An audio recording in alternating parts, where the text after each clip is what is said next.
This is the day one, guys. Ang duty sa kusina. Wow, kusina! Ano mo, naglayas mo kasi kami. Wala pa kaming huli guys, kaya ito muna ang ulam namin. Oh. Samaral, samaral. Ano yan? Snapper yan. Snapper ba yan? Kaya pala, snapper to. Guys, ang kaninang tulog. Ang kaninang tulog, nagising. Hapon pa lang guys, ayusin na natin yung ating mga dadalin. Nagdala tayo ng collar guys, baka may mahuli tayo. Saka camping tent para kung sakali magpapahinga tayo, meron tayong tatambayan. Siyempre, ang ating fishing gear. Alas 5 pa lang, aalis na tayo bukas. Kuya Express. Good morning guys. Pupunta kami ngayon ng Cavite. Nagpipishing kami doon guys. Dito kami nagkita-kita. Sa Tansa, Cavite ang pupuntahan namin guys. Dito nga namin kung maganda ang spot doon. Samahan nyo kami mga kayo. Anim na motor kami. At mayroong may isang angkas. Magka ka maghanap. Ano? Maghanap ang lugawan. Oo.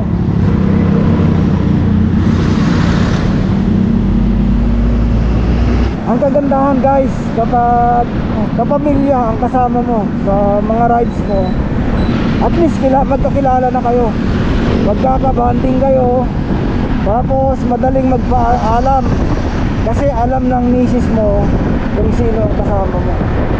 Guys, kapag may rides nga palang ganito, mas mainam kung yung ORCR ng motor nyo ay nasa bag nyo o kaya ay nasa wallet nyo. Kasi halimbawa may checkpoint, mabilis nyo makukuha yung wallet nyo. Eh kung nasa motor nyo yan, tapos may mga tali-tali yung motor nyo, gawa na may mga dala-dala kayo, magpapaklas pa kayo matrabaho, mas nakaka-delay ng biyahe. Ingat lang talaga, minsan may ganyang aksidente. Kaya sa rides dapat lagi nag-iingat talaga guys. Hindi pabilisan ang pinag-uusapan pag nagra-rides kayo, kung paano kayo makarating ng safe. Andito na kami sa spot. Medyo mainit pa kaya tatahiin ko muna yung lagayan ko ng huli habang nagluluto pa yung mga kasama ko. Guys, mahirap talaga mangisda kaya mamahalin nyo ang mga isda. Oh. Tatawad sa palengke. Kawawa naman sila. Kami kanina pa wala pa kami mahuli. Hindi pa kami naghahaponan guys. Oh. Survival. This is the day one, guys. Ang duty sa kusina. Wow, kusina! Ano mo, naglayas mo kasi kami. Naglayas kami oh.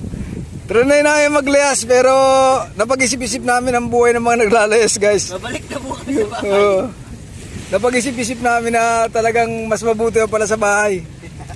Time check, 12 midnight guys. Pero ito pa rin oh. Nagbabaka sakali pa rin kami makahuli.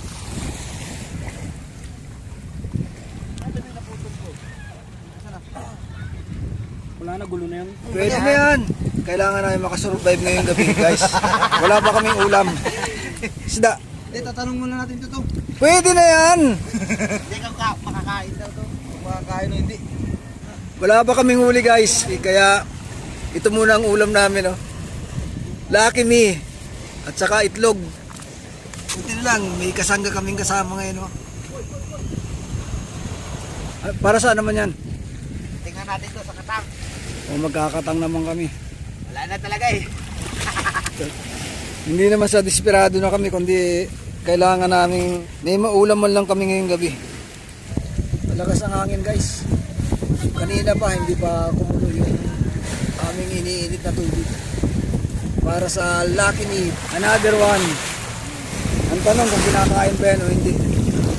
Gagawa naman si Captain Nausa ng At na lang i-DIY eh. para sa katang naman to. Katang nga ba yan toy? Ito. Bitawan eh. Sakit eh. Guys, ang problema dito sa mga nahuli ng pamangking ko, hindi pa namin makakain ngayon to kasi ipapa-identify pa namin sa mga mangisda dito kung kinakain ba to guys. Para siyang katang. Nakakahuli rin yata guys. May kumagat. Anak ng pating guys. Kanduli pa rin. Dumayo na kami ng dagat pero kanduli pa rin ang nahuli namin dito sa Cavite. Naubusan na kami ng gasol. Oops.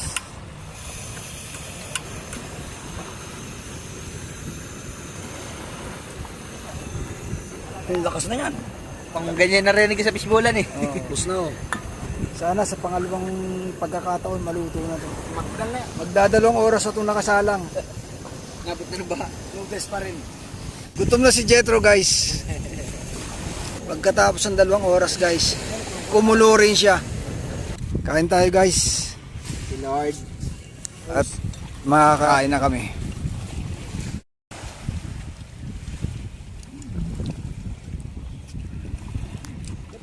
Samaral, samaral.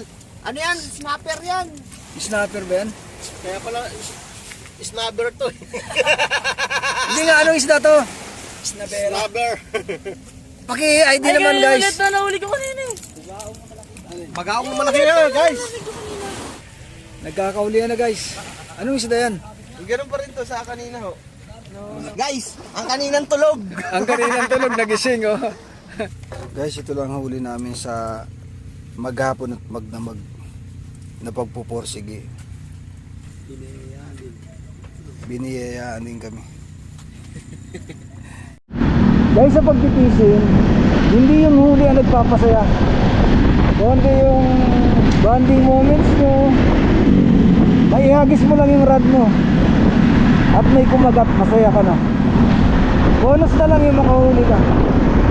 Talaba guys, pauwi na kami. Happy fishing sa mga kasamahan natin dyan. Ganito rin ang libangan. Enjoy po at ingat-ingat po tayo guys. Keep safe always mga ka-express.